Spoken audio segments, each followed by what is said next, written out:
Abril 13, Josué 7, versos 16 a 9, verso 2. Logo cedo, no dia seguinte, Josué reuniu Israel de acordo com suas tribos, e a tribo de Judá foi escolhida. Os clãs de Judá vieram à frente, e o clã de Zerá foi escolhido. As famílias de Zerá vieram à frente, e a família de Zinri foi escolhida. Cada homem da família de Zinri foi trazido à frente, e Acã, filho de Carmi, filho de Zinri, filho de Zerá, da tribo de Judá, foi escolhido. Então Josué disse a Acã: meu filho, dê glória e louvor ao Senhor, o Deus de Israel. Confesse e conte-me o que você fez. Não o esconda de mim. Acã respondeu: de fato, pequei contra o Senhor, o Deus de Israel. Foi isto o que fiz. Entre os despojos, vi uma bela capa da Babilônia, cerca de 2,5 quilos de prata, e uma barra de ouro com pouco mais de meio quilo. Eu os desejei tanto que os tomei para mim. Estão escondidos no chão, debaixo da minha tenda, com a prata por baixo. José mandou alguns homens fazerem uma busca. Eles correram até a tenda e encontraram escondidos ali os bens roubados, como Acã tinha dito, com a prata por baixo. Tiraram os objetos da tenda e os levaram a Josué e a todos os israelitas, e depois os colocaram no chão, na presença do Senhor.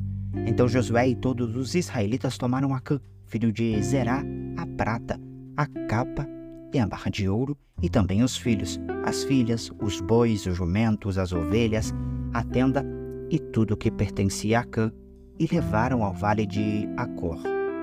Josué disse a Acã: porque você trouxe desgraça sobre nós, agora o Senhor trará desgraça sobre você. Então todo o povo apedrejou Acã e sua família e queimou os corpos. Ergueram sobre Acã um grande monte de pedras que continua lá até hoje. Por isso, desde então, aquele lugar é chamado de Vale de Acor. Com isso, a ira ardente do Senhor se apagou. O Senhor disse a Josué: não tenha medo, nem desanime. Pegue todos os seus homens de guerra e avance contra Ai, pois eu lhe entreguei o rei de Ai, seu povo, e sua terra. Você os destruirá como destruiu Jericó e seu rei. Desta vez, porém, poderão ficar com os despojos e os animais. Prepare uma emboscada atrás da cidade. Então Josué e todos os homens da guerra partiram para atacar Ai. Josué escolheu 30.000 de seus melhores guerreiros e de noite os enviou com as seguintes ordens: armem uma emboscada atrás da cidade, perto dela, e preparem-se para entrar em ação. Quando nosso exército principal atacar, os homens de Ai sairão para a luta, como fizeram antes, e nós fugiremos deles.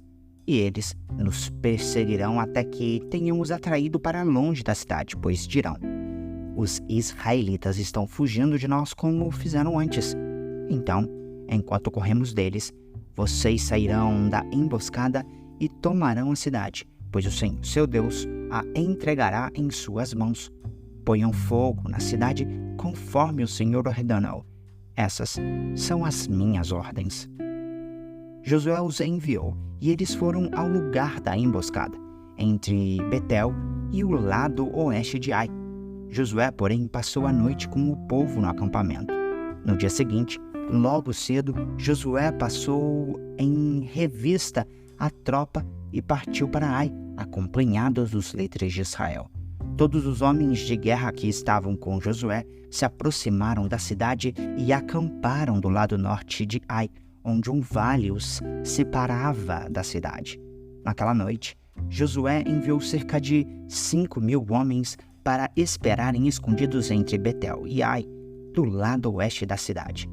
O exército principal se posicionou ao norte da cidade e o grupo da emboscada a oeste.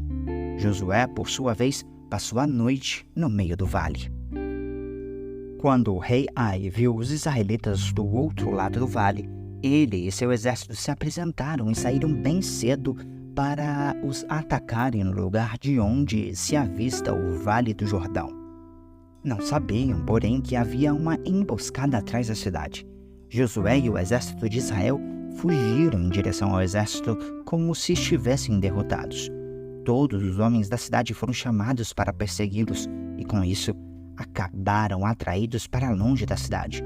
Não restou um só homem em Ai e em Betel que não perseguisse Israel, e as cidades ficaram totalmente desprotegidas. Então o Senhor disse a Josué: aponte para Ai a lança que você tem na mão, pois eu lhe entregarei a cidade. Josué fez conforme ordenado, e assim que deu esse sinal, todos os homens da emboscada saíram correndo de sua posição e invadiram a cidade. Em pouco tempo, eles a capturaram e a incendiaram. Quando os homens de Ai olharam para trás, a fumaça da cidade subia ao céu e eles não tinham para onde ir, pois os israelitas que fugiam em direção ao deserto se voltaram contra seus perseguidores.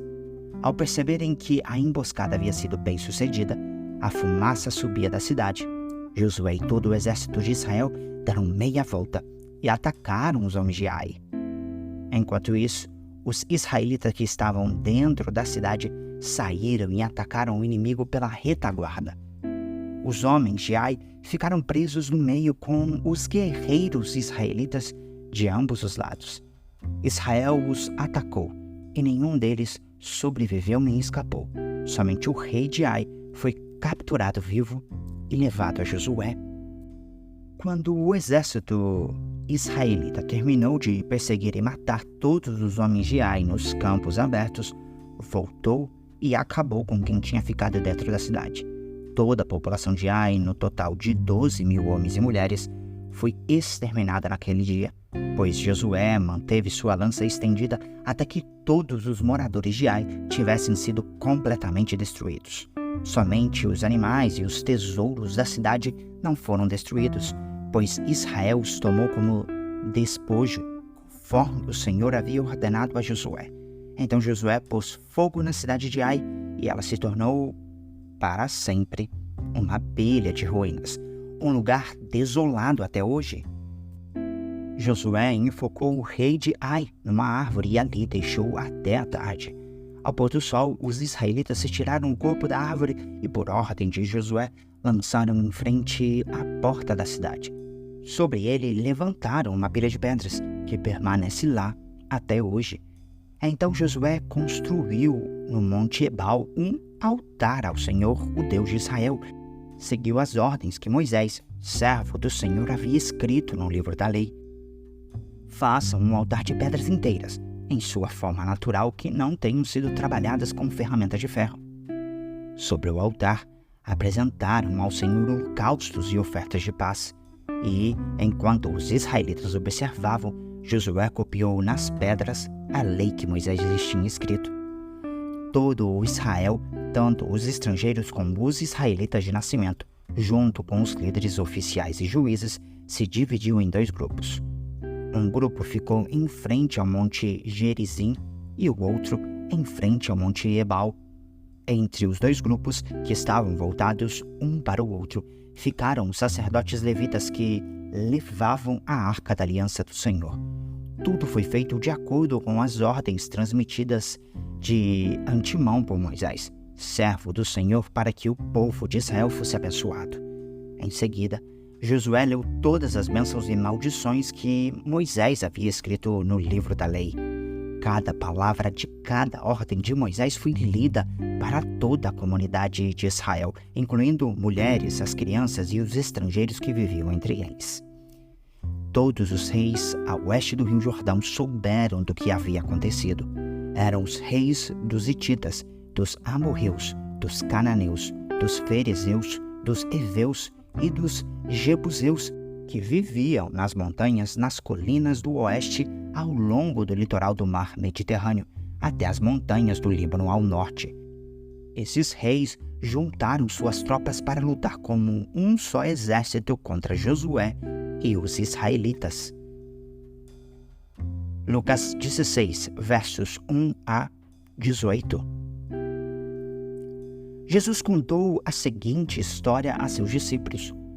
Um homem rico tinha um administrador que cuidava de seus negócios.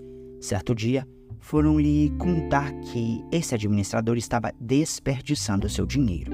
Então mandou chamá-lo e disse: "O que é isso que ouço a seu respeito? Preste contas de sua administração, pois não pode mais permanecer neste cargo." O administrador pensou consigo: "E agora? Meu patrão vai me demitir. Não tenho força para trabalhar no campo e sou orgulhoso demais para mendigar. Já sei como garantir que as pessoas me recebam em suas casas quando eu for despedido." Então, ele convocou todos que deviam dinheiro a seu patrão. Perguntou ao primeiro: "Quanto você deve a meu patrão?" O homem respondeu: "Devo 100 tonéis de azeite." Então o administrador lhe disse: "Pague depressa sua conta e mude-a para 50 tonéis." "E quanto você deve ao meu patrão?" perguntou o segundo. "Devo 100 cestos grandes de trigo", respondeu ele. E o administrador disse: "Tome sua conta e mude-a para 80 cestos." O patrão elogiou o administrador desonesto por sua astúcia. E é verdade que os filhos deste mundo são mais astutos ao líder com o mundo ao redor que os filhos da luz. Esta é a lição. Usem a riqueza deste mundo para fazer amigos. Assim, quando suas posses se extinguirem, eles os receberão um lar eterno. Se forem fiéis nas pequenas coisas, também o serão nas grandes. Mas, se forem desonestos nas pequenas coisas, também o serão nas maiores. E, se vocês não são confiáveis ao lidar com a riqueza injusta deste mundo, quem lhes confiará a verdadeira riqueza? E, se não são fiéis com os bens dos outros, por que alguém lhes confiaria o que é de vocês? Ninguém pode servir a 2 senhores, pois odiará um e amará o outro, será dedicado a um e desprezará o outro. Vocês não podem servir ao Deus e ao dinheiro. Os fariseus, que tinham grande amor ao dinheiro, ouviam isso tudo e zombavam de Jesus. Então ele disse: "Vocês gostam de parecer justos em público, mas Deus conhece o seu coração. Aquilo que este mundo valoriza é detestável aos olhos de Deus." Até a chegada de João, a lei de Moisés e a mensagem dos profetas eram seus guias. Agora, porém, as boas novas do reino de Deus estão sendo anunciadas e todos estão ansiosos para entrar. É mais fácil o homem e a terra desaparecerem que ser anulado até o menor traço da lei de Deus. Assim, o homem que se divorcia de sua esposa e se casa com outra mulher comete adultério, e o homem que se casa com uma mulher divorciada também comete adultério.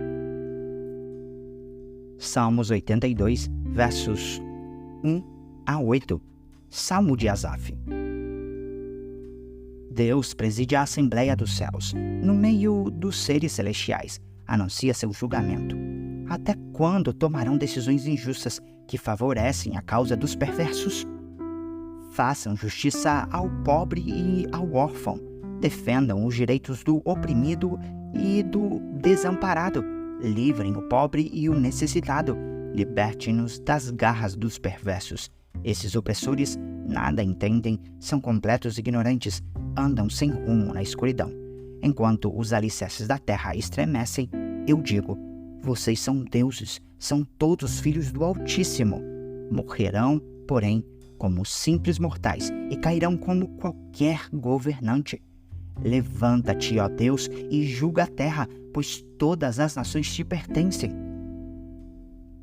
Provérbios 13, versos 2 e 3. Com palavras sábias consegue-se uma boa refeição, mas os desleais têm fome de violência. Quem controla a língua terá vida longa, quem fala demais acaba se arruinando.